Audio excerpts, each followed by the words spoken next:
Pinatawan ng Office of the Ombudsman ng 6 na buwang preventive suspension si Acting Senate Sergeant-at-Arms Mau Aplaska. Yan daw ay para hindi maimpluwensyahan ang pag-iimbestiga sa naging putukan sa Senado.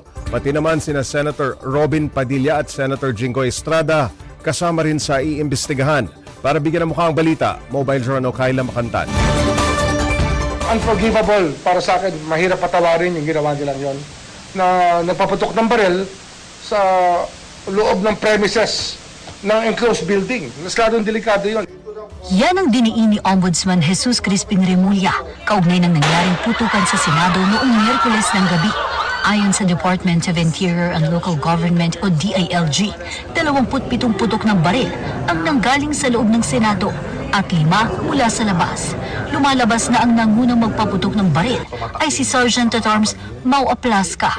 Kaya ang Ombudsman, pinatawan ng 6 na buwang preventive suspension si Aplaska.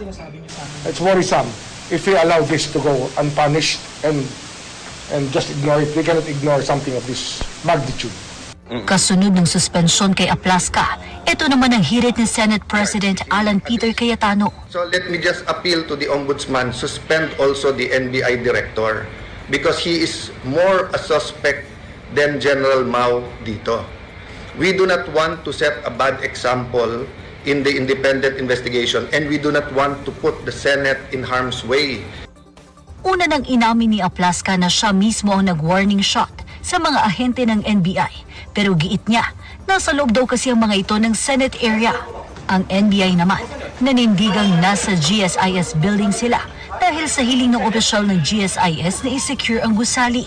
Wala raw silang intensyon maghain ng arrest warrant laban kay Senador Ronald De La Rosa na nooy nasa protective custody ng Senado.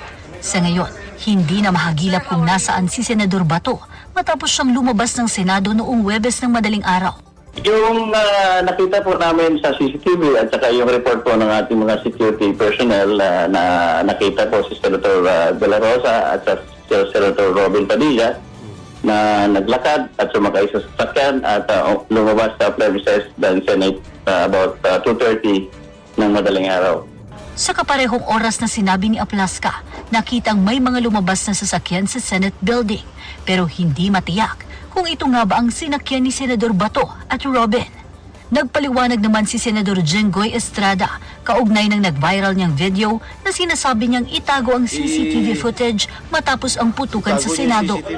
Preserve yung CCTV for future reference. Masyado naman binigyan ng pagsasalita ko. Kasi ba i-keep it in format? Kaya nga itago para i-preserve for future reference. Kasi ebidensya yun eh. Labas natin ebidensya. Kaya maski raw ang Senado, humirit na isa publiko na ang CCTV.